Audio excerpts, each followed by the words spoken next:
Hello friends, book insider पर आप सभी का स्वागत है। आज हम बात करने वाले हैं this time you return to yourself by समीरा सिलबुक के बारे में। ऋतिक एक छोटे से गांव सोनपुर में रहने वाला सीधा साधा लड़का था। उसके चेहरे पर हमेशा एक मासूम सी मुस्कान रहती थी और आंखों में एक अलग सी जिज्ञासा, जैसे उसे खुद से ही कुछ पूछना हो। बाकी गांव के लड़कों की तरह वो भी खेतों में हाथ बटाता था, पर उसके मन में कुछ और ही चलता रहता था। वो अक्सर पेड़ की छांव में बैठकर आसमान को निहारते हुए सोचता, मैं कौन हूं सच में? क्या मैं सिर्फ खेतों का लड़का हूं या कुछ और भी? एक दिन उसे गांव की पुरानी लाइब्रेरी में एक किताब मिली, सील की कविताएं। वो नाम उसे अजीब लगा, पर क्यूरियोसिटी के मारे उसने किताब उठा ली और वहीं पेड़ के नीचे बैठकर पढ़ना शुरू किया। पहली ही कविता पढ़ते ही ऋतिक जैसे एक अलग ही दुनिया में चला गया। कविता थी, मिरर में दिखता हूं पर वो मैं नहीं, जैसा लगता हूं लोगों को शायद वैसा भी नहीं। खुद से मिलना है, खुद से ही सवाल करना है, भीड़ में नहीं तन्हाई में खुद को पहचानना है। ऋतिक को ये लाइनें सीधे दिल को छू गईं। उसे ऐसा लगा जैसे किसी ने उसके मन की बात लिख दी हो। उस दिन पहली बार उसे ये एहसास हुआ कि वो खुद को जानता ही नहीं है, बस वही कर रहा है जो सब करते हैं, उठना, खेत जाना, खाना, सो जाना। पर उसके अंदर जो बेचैनी थी उसे कभी किसी ने समझा ही नहीं, शायद वो खुद भी नहीं। उस दिन के बाद ऋतिक ने रोज सिल की कविताएं पढ़ना शुरू कर दिया। हर एक कविता जैसे उसके अंदर की कोई नई लेयर खोल देती। उसे एहसास हुआ कि सेल्फ अवेयरनेस कोई फैंसी वर्ड नहीं है, ये तो अपने आप से मिलने का सफर है। एक दिन उसने एक कविता पढ़ी जिसमें लिखा था, जब तुम भीड़ में सबसे अलग महसूस करो तो डरना मत, शायद वहीं से शुरू होता है तुम्हारा असली रास्ता। ऋतिक को बचपन से लगता था कि वो बाकियों से थोड़ा अलग है। जहां बाकी लड़के क्रिकेट खेलने में मस्त रहते थे, उसे किसी पुराने ब्रोकन रेडियो को खोलना और उसमें से कुछ नया बनाने का शौक था। पर उसने कभी खुद को सीरियसली नहीं लिया। उसे लगता था कि ये सब टाइम वेस्ट है। लेकिन अब उसे लगने लगा कि शायद वही उसका तरीका था खुद को एक्सप्लोर करने का।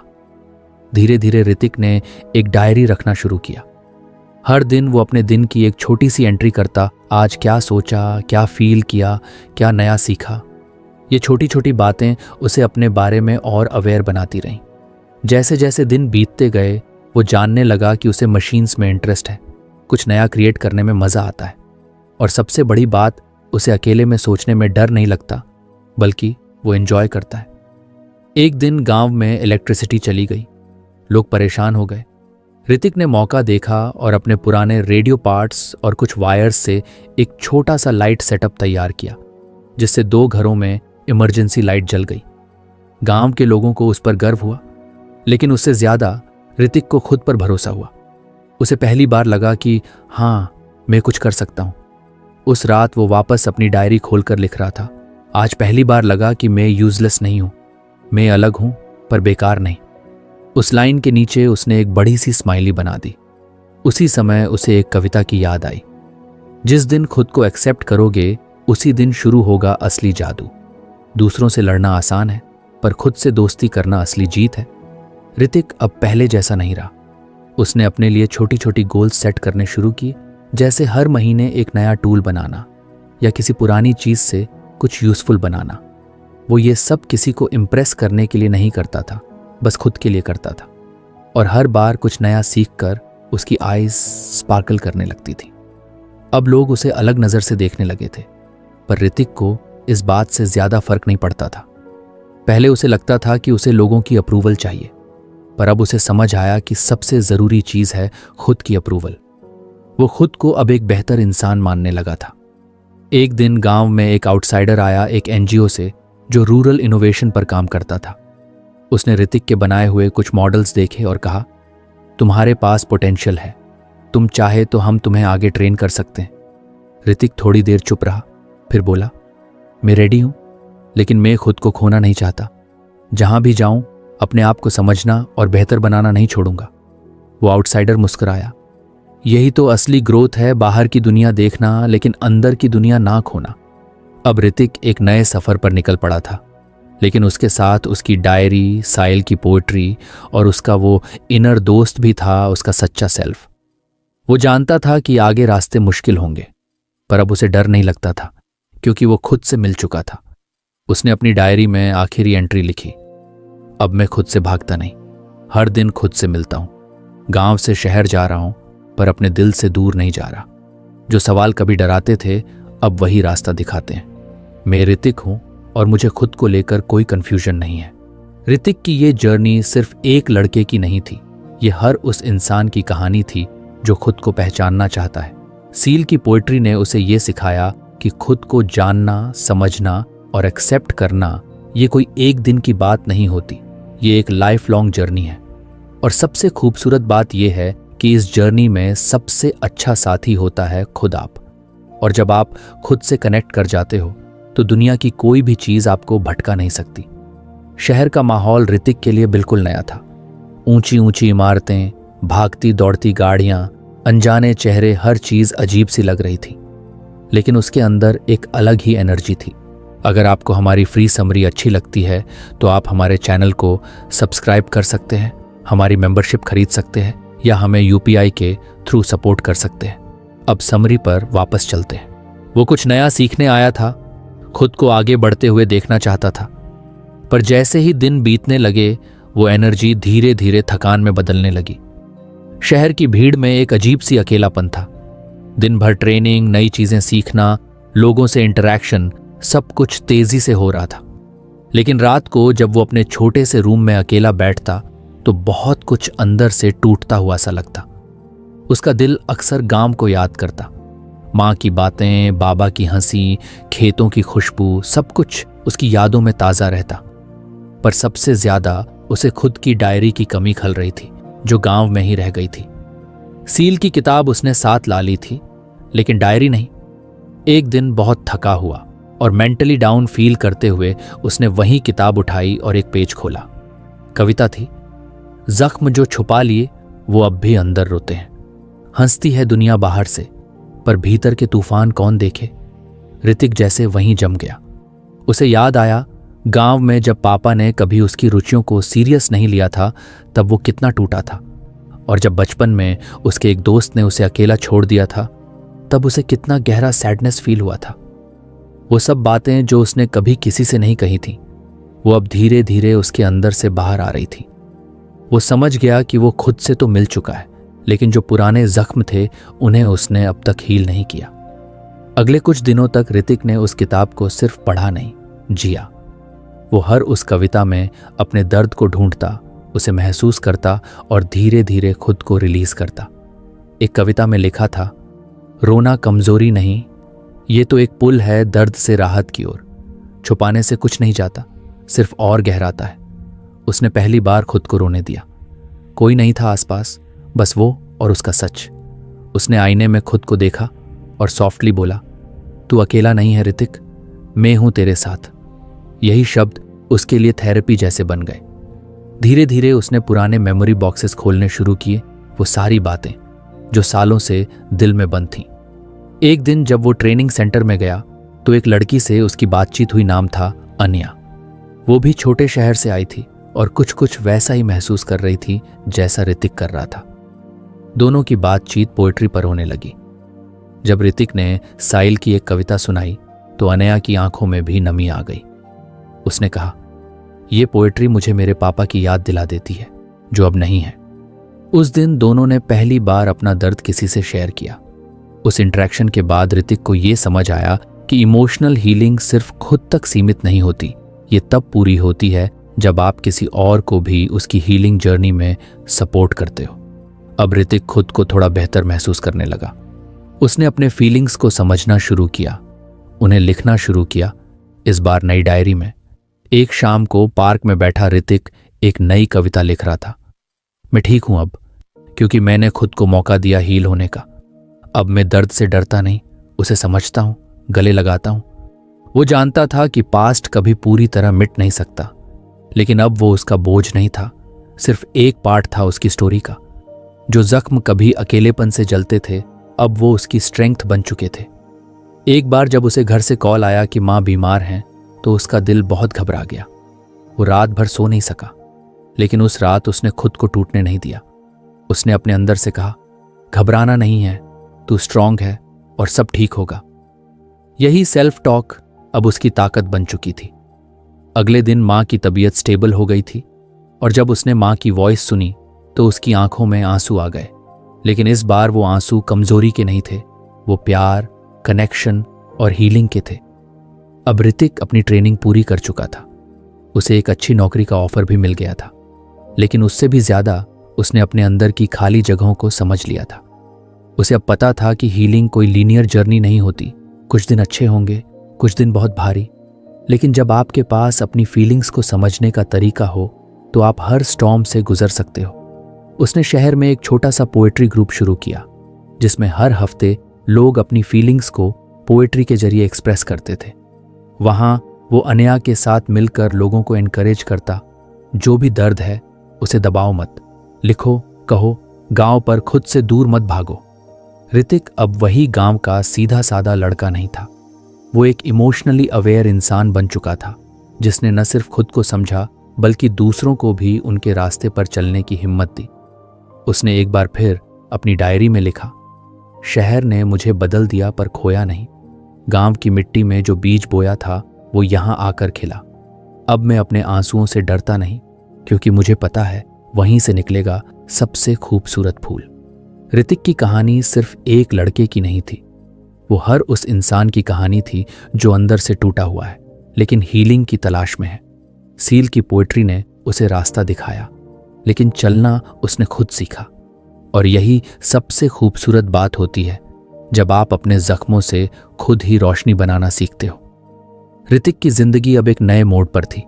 शहर की उस हसल बसल वाली दुनिया में जहां वो पहले खुद को खोया हुआ महसूस करता था, अब वही जगह उसे कंफर्ट देने लगी थी।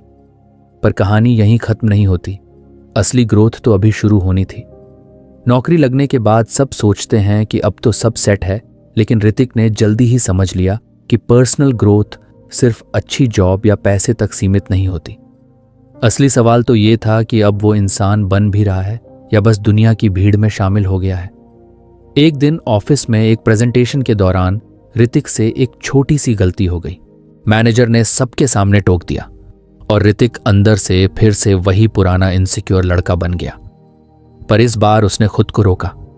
रात को घर आकर उसने सोचा, पहले तो मैं ऐसे मोमेंट में खुद को ब्लेम करता था, अब मुझे समझना है कि गलती क्यों हुई और नेक्स्ट टाइम बेटर कैसे करना है। यही सोचने का तरीका उसकी ग्रोथ का पहला स्टेप था। उसने अपने आप से एक सवाल पूछा, मैं हर दिन कुछ नया सीख रहा हूं या बस काम करके गुजर रहा हूं। यह सवाल सुनने में सिंपल था, लेकिन अंदर से बहुत गहरा था। उसने तय किया कि हर हफ्ते वो खुद को किसी ना किसी छोटी चीज में चैलेंज करेगा, कभी किसी नई स्किल को सीखना, कभी किसी पुराने डर को फेस करना और कभी खुद से अनकंफर्टेबल सवाल पूछना। उसने अपने कंफर्ट जोन से बाहर निकलने की प्लानिंग शुरू की। ऋतिक ने वीकेंड्स पर अपने लिए एक नया रूटीन बनाया। वो सुबह जल्दी उठकर नियर बाय कैफे में बैठता, एक पोएट्री पढ़ता और फिर अपनी रिफ्लेक्शंस लिखता। वो खुद से पूछता, क्या मैंने इस हफ्ते इमोशनल या मेंटल रूप से ग्रो किया? क्या मैं पहले से थोड़ा बेटर इंसान बन पाया? शुरुआत में ये सब थोड़ा ऑकवर्ड लगता था, लेकिन धीरे धीरे ये उसका सबसे पसंदीदा टाइम बन गया। एक दिन कैफे में बैठा था, तभी एक बुजुर्ग शख्स आए और बोले, तुम रोज यहां कुछ लिखते हो ना, मैं देखता हूं तुम्हें। ऋतिक मुस्कुराया और बोला, हाँ, बस खुद को थोड़ा बेटर बनाने की कोशिश है। वो आदमी हंसते हुए बोले, अच्छा है बेटा, जो इंसान खुद को रोज थोड़ा सुधारने की कोशिश करता है वही असली विनर होता है। उस सिंपल बातचीत ने ऋतिक को और भी इंस्पायर किया। अब वो सिर्फ पोएट्री नहीं पढ़ता था, बल्कि उसकी मीनिंग को अपनी डेली लाइफ में अप्लाई भी करता था। सील की एक पोएम में लिखा था, तू रोज बदलता है, कभी दर्द में कभी उम्मीद में, पर हर रूप में तू बन रहा है वो जो कल से बेहतर हो। ऋतिक ने उस दिन से अपना माइंडसेट ऐसा बना लिया कि चाहे कोई भी सिचुएशन हो, उसे कुछ ना कुछ सीखना है। अगर कोई दोस्त उसे इग्नोर कर दे तो वो सोचता कि ये रिजेक्शन उसे खुद को समझने का मौका दे रहा है। अगर ऑफिस में कोई प्रोजेक्ट टफ लगे तो वो उसे ग्रोथ अपॉर्चुनिटी मानता। अब उसे फेलियर से डर नहीं लगता था, क्योंकि वो जानता था कि हर फेलियर उसके अंदर कुछ नया उगा रहा है। कुछ महीनों बाद ऋतिक को एक चांस मिला बाहर के शहर में वर्कशॉप अटेंड करने का, लीडरशिप थ्रू सेल्फ अवेयरनेस नाम था। पहले तो वो हेसिटेट किया, लेकिन फिर वो खुद को चैलेंज देने के लिए तैयार हो गया। उस वर्कशॉप में उसने सीखा कि खुद को जानना ही लीडरशिप की पहली स्टेप है। वहाँ वो कई ऐसे लोगों से मिला जो अपने अपने स्ट्रगल्स से जूझते हुए ग्रो कर रहे थे। उसने महसूस किया कि हर इंसान की ग्रोथ जर्नी अलग होती है, लेकिन जो कॉमन चीज़ होती है वो है कंसिस्टेंसी और करेज। वो वहाँ से लौटा तो उसके अंदर एक नया फायर था। अब वो सिर्फ अपने लिए नहीं बल्कि दूसरों के लिए भी कुछ करना चाहता था। उसने अपने पुराने पोएट्री ग्रुप को फिर से रिवाइव किया, लेकिन इस बार एक ट्विस्ट के साथ। हर मीटिंग में एक थीम रखी जाती थी, जैसे करेज, फॉरगिवनेस, फेलियर, ड्रीम्स, और हर मेंबर उस पर अपनी थॉट्स शेयर करता। इस प्रोसेस में ऋतिक ने सीखा कि पर्सनल ग्रोथ सिर्फ अकेले में नहीं होती। जब आप दूसरों को ग्रो करते हुए देखते हो तो आप भी इंस्पायर्ड होते हो, और जब आप अपने लर्निंग्स दूसरों से शेयर करते हो तो वो आपके अंदर और गहराई से उतरते हैं। एक शाम उसने अपनी डायरी में लिखा, मैं अब बदल रहा हूं, पर किसी और की तरह नहीं, अपनी ही पेस पर, अपने ही तरीके से। कभी रुकता हूं, कभी गिरता हूं, पर हर बार थोड़ा और खुद के पास लौटता हूं। अब उसके दोस्त भी उससे कहते थे, ऋतिक, तू पहले से बहुत मैच्योर हो गया है। पहले तू हर चीज में परेशान हो जाता था, अब शांत रहता है, समझदारी से बात करता है। ये सुनकर उसे अच्छा लगता था, पर वो जानता था कि ये ओवरनाइट नहीं हुआ। इसके पीछे वो सारे आंसू, वो सारी रातें, वो सारे सवाल थे जो उसने खुद से पूछे। ऋतिक ने अब खुद के लिए एक मिशन बना लिया था, हर दिन कुछ नया, कुछ मीनिंगफुल। वो छोटा हो या बड़ा, हर एक्सपीरियंस से कुछ सीखता। जैसे एक दिन मेट्रो में एक बच्चे को मुस्कुराते हुए देखा तो उसने खुद से पूछा, मैं कब लास्ट टाइम इतना प्योर हैप्पीनेस महसूस किया था। उस दिन से उसने डिसाइड किया कि दिन में कम से कम एक बार वो खुद को इंटेंशनली खुश रखेगा, चाहे वो एक कप कॉफी हो, कोई फेवरेट सॉन्ग, या फिर किसी रैंडम स्ट्रेंजर को थैंक यू बोलना। ऐसे ही एक दिन ऋतिक को अपने गांव जाना पड़ा। बाबा की तबीयत ठीक नहीं थी। गांव लौटकर जब उसने अपने पुराने कमरे में कदम रखा तो सारी पुरानी यादें वापस आने लगीं। वही दीवारें, वही डायरी जो वो छोड़ आया था, सब कुछ वैसा ही था, बस अब ऋतिक वैसा नहीं था। उसने डायरी खोली और उसमें लिखे कुछ पुराने दर्द भरे पेजेस पढ़े। अब वो उन्हें पढ़कर डरता नहीं था, वो उन्हें अपनाता था। उसने सोचा, ये सब भी मेरी जर्नी का हिस्सा है। ऋतिक ने उस दिन अपनी माँ से कहा, माँ, अब मैं समझ गया हूं कि इंसान को खुद को हर दिन थोड़ा थोड़ा बदलते रहना चाहिए। जैसे खेतों को रोज पानी चाहिए, वैसे ही हमें भी रोज खुद पर काम करना चाहिए। माँ मुस्कुराई और बोली, अब तू सच में बड़ा हो गया है बेटा। गांव से लौटते समय ट्रेन में बैठे हुए ऋतिक ने एक आखिरी बार सील की किताब खोली। एक कविता थी, बदलाव धीमा होता है, पर जब वो आता है तो हर चीज को रोशन कर देता है। मत भाग तू खुद से, क्योंकि तू ही है सबसे बड़ा चमत्कार। ऋतिक ने उस पंक्ति को बार बार पढ़ा। उसे अब समझ आ गया था कि पर्सनल ग्रोथ कोई डेस्टिनेशन नहीं, बल्कि एक ऑनगोइंग जर्नी है। और सबसे खास बात यह किसी और के लिए नहीं, सिर्फ अपने लिए होती है। अब चाहे वो शहर हो या गांव, पोएट्री हो या साइलेंस, ऋतिक हर पल को ग्रोथ का मौका समझता था। उसकी आंखें खिड़की से बाहर खेतों की तरफ देख रही थीं, लेकिन मन में चल रहा था, मैं आज जिस इंसान को जी रहा हूं वो कल के उस छोटे से ऋतिक का सपना था।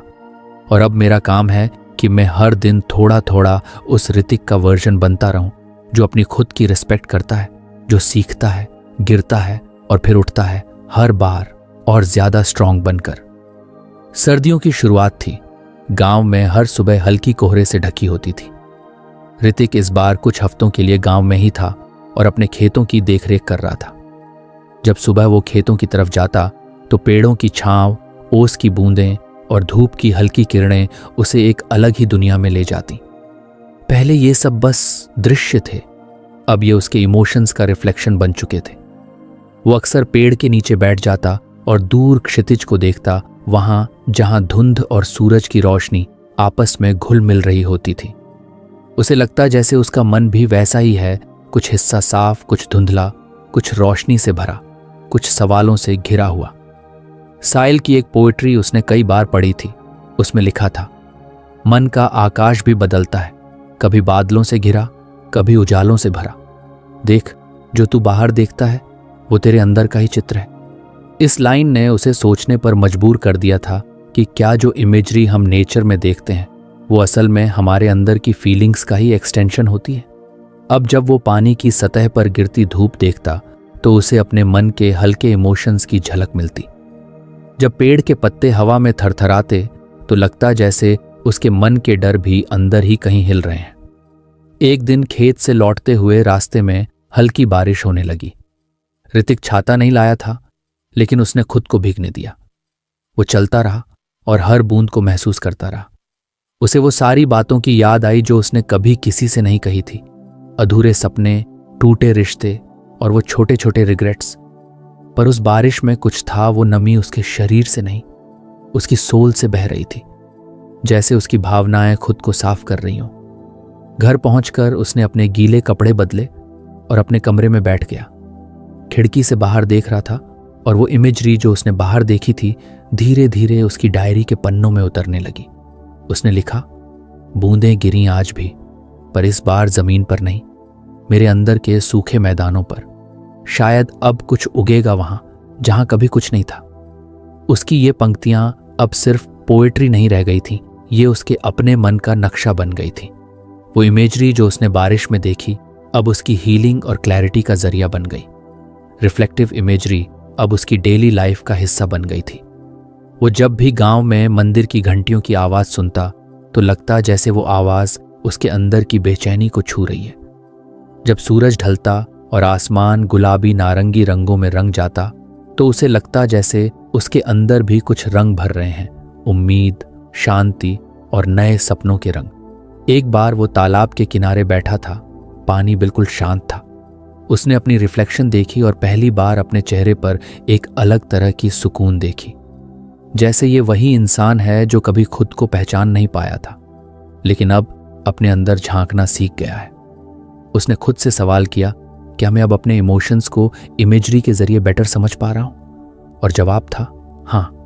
वो अब हर नेचुरल एलिमेंट को मेटाफोर की तरह देखने लगा था। सूरज की पहली किरणें मतलब नई शुरुआत, रात की खामोशी मतलब इंट्रोस्पेक्शन, बहती हवा मतलब फ्री माइंड और सूखे पत्ते मतलब वो चीजें जो अब पीछे छूट जानी चाहिए।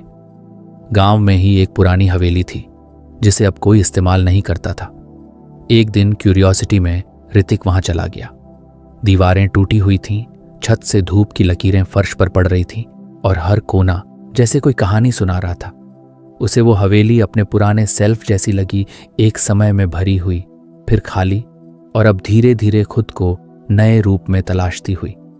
उसने वहां बैठकर लिखा, ये दीवारें भी टूटी हैं पर इनमें अब भी कहानी है, जैसे मैं टूटा हुआ पर अब भी कुछ कहने को बाकी है। ये इमेजरी केवल डिस्क्रिप्शन नहीं थी, ये उसके अंदर के साइकोलॉजिकल स्टेट को दिखा रही थी। वो इमेजरी उसे सिर्फ बाहर की चीजें दिखाने के लिए नहीं बल्कि अंदर के मनोविज्ञान को समझने के लिए चाहिए थी। कुछ दिनों बाद गांव में मेला लगा। बच्चों की हंसी, रंग बिरंगी झंडियां, गुब्बारे, हलवे की खुशबू, सब कुछ वाइब्रेंट था। लेकिन उसी क्राउड में एक बच्चा बलून बेच रहा था। बाकी बच्चे बालून खरीद रहे थे और वो बेच रहा था। वो सीन देखकर ऋतिक रुक गया। उसे उस बच्चे की आंखों में एक अलग तरह की म्यूरिटी दिखी, शायद उसकी उम्र से बहुत बड़ी। और उस मोमेंट में उसे खुद की पुरानी हालत याद आई, जब वो भी सबकी खुशियां देखते हुए अंदर से खाली होता था। उसने सोचा, कभी कभी इमेजरी सिर्फ सुंदरता दिखाने के लिए नहीं होती, वो हमारी अटेंशन उन चीजों की तरफ ले जाती है जो हम इग्नोर कर देते हैं खुद के अंदर और समाज में। उसने उस बच्चे से एक बलून खरीदा और पूछा, खुश हो? बच्चा हंसते हुए बोला, बैलून बेचता हूं लेकिन खुशियां नहीं।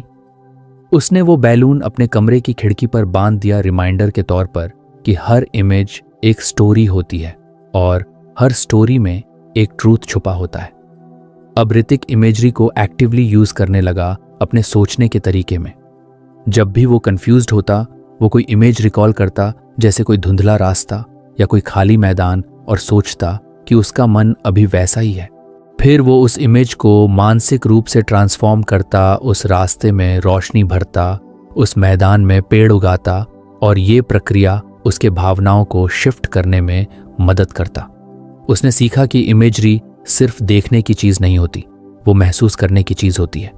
और जब इमेजरी रिफ्लेक्ट करती है हमारे मन की साइकोलॉजी को, तब वो पोएट्री नहीं एक थेरेपी बन जाती है। गांव में बिताए इन दिनों ने ऋतिक को एक नई क्लैरिटी दी थी। उसने अब खुद से कनेक्ट करने का एक नया तरीका ढूंढ लिया था, विजुअल्स और मेटाफोर्स के जरिए। अब वो जब भी पोएट्री लिखता, उसमें रियल इमेजेस से जुड़ी इमोशंस डालता। जैसे उसने एक पोएम में लिखा, मैं नहीं कहूंगा मैं दुखी हूं, मैं कहूंगा आज मन का आकाश थोड़ा धुंधला है। मैं नहीं कहूंगा मैं अकेला हूं, मैं कहूंगा आज की सड़क पर कोई साथ नहीं चल रहा। पर यह सब बदलेगा, क्योंकि हर धुंध के बाद सूरज जरूर निकलता है। अब इमेजरी उसके लिए सिर्फ शब्दों का खेल नहीं, बल्कि आत्मा की भाषा बन चुकी थी। और यही रिफ्लेक्टिव इमेजरी उसे अपनी साइकी से कनेक्ट करने का सबसे सच्चा जरिया बन गई थी। सुबह का समय था। गांव की गलियां अभी शांत थीं। हल्की धूप छतों पर उतर रही थी और एकदम ठंडी हवा बह रही थी। ऋतिक अपने घर की छत पर बैठा था, एक हाथ में गरम चाय का कप और दूसरे हाथ में अपनी डायरी। अब उसकी आदत बन गई थी हर सुबह थोड़ा वक्त खुद के साथ बिताने की। न कोई डिस्ट्रैक्शन, न कोई मोबाइल नोटिफिकेशन, बस वो और उसका मन। काफी कुछ बदल चुका था इन कुछ महीनों में। जिस ऋतिक ने खुद को कभी समझा नहीं था, अब वो खुद के हर छोटे बड़े थॉट को ऑब्जर्व करने लगा था। पहले जो इमोशंस उसे परेशान करते थे, अब वो उन्हें पहचान कर समझने की कोशिश करता। उसने महसूस किया था कि जिंदगी की असली रिचनेस उस वक्त मिलती है जब हम हर मोमेंट को पूरे अवेयरनेस के साथ जीते हैं, बिना रिग्रेट किए पास्ट के लिए और बिना एंग्शियस हुए फ्यूचर को लेकर। उसकी ये माइंडफुलनेस की जर्नी अचानक शुरू नहीं हुई थी। वो धीरे धीरे पोएट्री और इमेजरी के रास्ते से उस स्टेट तक पहुंचा था। सील की एक और कविता ने उसे बेहद कुछ सिखाया था। हर लम्हा एक दरवाजा है जिससे तू खुद तक पहुंच सकता है। तेरा ध्यान ही तेरा चाबी है और तेरा प्रेजेंट तेरा सच। उसने खुद से पूछा, क्या मैं अब सच में प्रेजेंट में जी रहा हूं?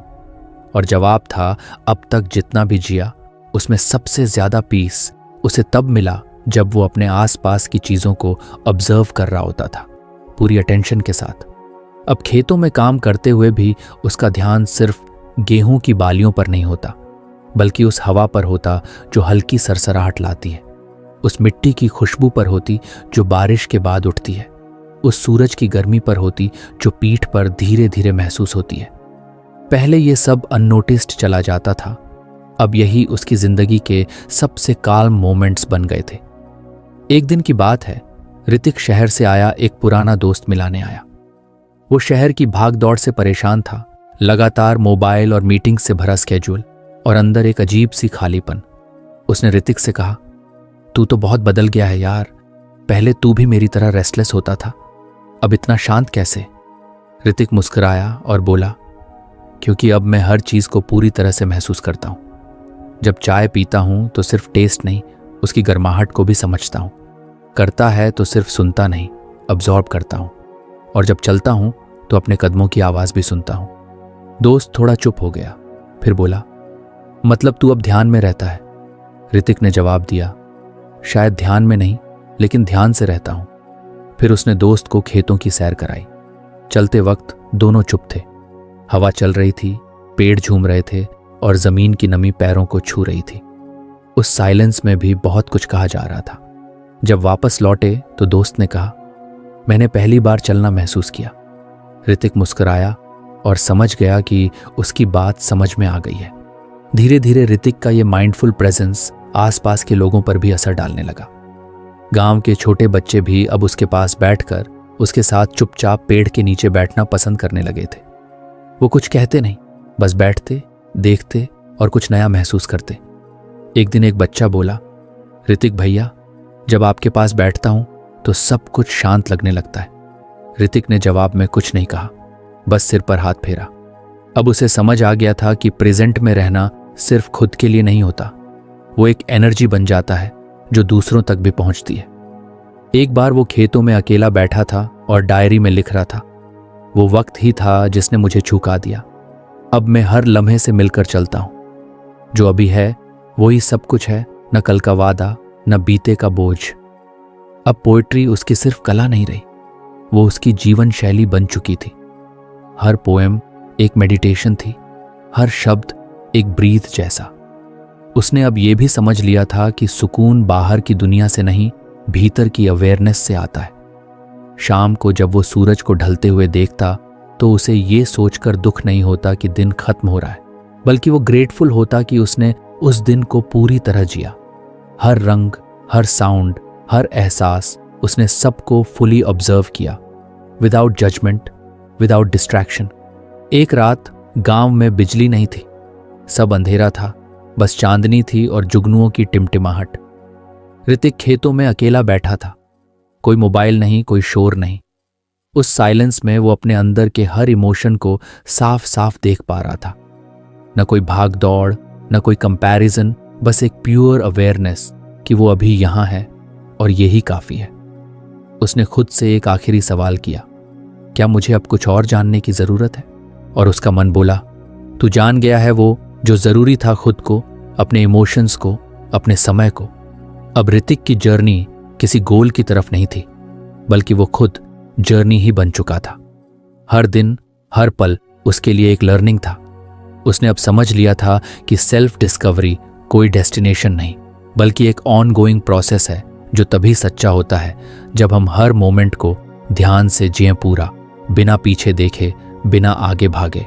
रात को डायरी बंद करते हुए उसने लिखा, अब कुछ पाना बाकी नहीं, क्योंकि जो पाया वो मैं हूं, और जो चल रहा है वो जीवन है, जिसे अब मैं पूरी तरह से महसूस कर रहा हूं। उस रात जब वो सोया तो पहली बार उसने कोई सपना नहीं देखा, क्योंकि शायद वो पूरी तरह से जागा हुआ था अपने होने में, अपने जीने में, अपने प्रेजेंट में। और यहीं खत्म होती है ऋतिक की कहानी। लेकिन उसकी तरह शायद हमारी भी असली कहानी वहीं से शुरू होती है, जब हम हर मोमेंट को पूरे मन और अटेंशन से जीने लगते हैं। Because at the end mindful presence ही वो गिफ्ट है जो हमें खुद तक पहुंचाता है, quietly, deeply and truly. Hrithik की कहानी का सफर जितना आसान दिखता था, उतना ही गहरा और चुनौतीपूर्ण था। वो एक छोटे से गांव का लड़का था जिसके दिल में बहुत बड़े सपने थे। लेकिन जो सबसे बड़ी सीख उसने अपने सफर में पाई वो ये थी कि असली सफर बाहरी मंजिलों तक पहुंचने का नहीं, बल्कि अपने अंदर के सच को समझने और अपनाने का होता है। गांव की गलियों से लेकर खुले खेतों तक ऋतिक ने जाना कि जीवन की खूबसूरती तब आती है जब हम अपने हर अनुभव को पूरी तरह महसूस करें, न कि उसे सिर्फ जल्दी जल्दी खत्म करके आगे बढ़ने की कोशिश करें। उसने देखा कि हम अक्सर अपने मन को इतना बिजी रख लेते हैं कि खुद के साथ कनेक्शन टूट जाता है। इसलिए उसने अपने दिन की शुरुआत खुद से जुड़ने के छोटे छोटे रिचुअल से कि कुछ देर चुप रहना, अपने सांसों को महसूस करना और अपने आसपास के एनवायरनमेंट को ध्यान से देखना।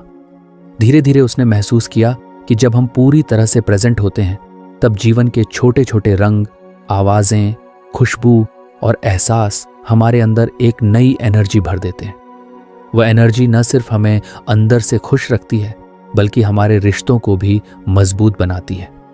ऋतिक ने जाना कि माइंडफुल प्रेजेंस का मतलब है अपने मन को हर पल के लिए ओपन रखना, बिना किसी जजमेंट के, बस एक्सेप्टेंस के साथ। जब ऋतिक ने अपने अंदर के इमोशंस को स्वीकार करना सीखा, तो उसने पाया कि पुराने घाव भी धीरे धीरे भरने लगते हैं। जो बातें उसे कभी डराती थीं, अब वो उन्हें प्यार और समझ के साथ देख पाता था। उसने जाना कि हीलिंग का मतलब सिर्फ दर्द भूल जाना नहीं, बल्कि उससे सीख लेना और खुद को उस दर्द के बावजूद आगे बढ़ने देना है। अपने अनुभवों के जरिए ऋतिक ने यह भी जाना कि पर्सनल ग्रोथ एक कंटिन्यूअस प्रोसेस है। कभी कभी हम एक स्टेप आगे बढ़ते हैं तो कभी 2 कदम पीछे भी, लेकिन यह जरूरी है कि हम अपनी ग्रोथ को किसी और के स्केल से न मापें, बल्कि अपने इनर प्रोग्रेस को ही देखें। उसने अपनी छोटी छोटी सफलताओं पर खुशी मनाना सीखा और फेलियर्स को भी एक वैल्यूएबल लेसन समझना शुरू किया। ऋतिक की कहानी हमें यह भी सिखाती है कि जब हम अपने मन के अंदर की दुनिया को समझने लगते हैं, तब हमारे सामने एक नया दायरा खुलता है जो रिफ्लेक्शन की तरह होता है। जैसे हम आसपास की चीजों को देखते हैं, वैसे ही हमारे अंदर के ख्याल, डर, उम्मीदें और सपने भी हमारे सामने एक इमेज की तरह आते हैं। इस इमेज को समझना और उस पर ध्यान देना ही हमारी इंटरनल ग्रोथ को मजबूत बनाता है। सबसे खास बात यह थी कि ऋतिक ने जाना कि माइंडफुल प्रेजेंस सिर्फ अकेलेपन में ही नहीं, बल्कि लोगों के साथ जुड़ने में भी होती है। जब हम किसी के साथ होते हैं और सच में उनका ध्यान रखते हैं, उनकी बात सुनते हैं बिना इंटरप्शन के, तो हम एक ऐसा कनेक्शन बनाते हैं जो सरफेस लेवल का नहीं बल्कि हार्ट टू हार्ट होता है।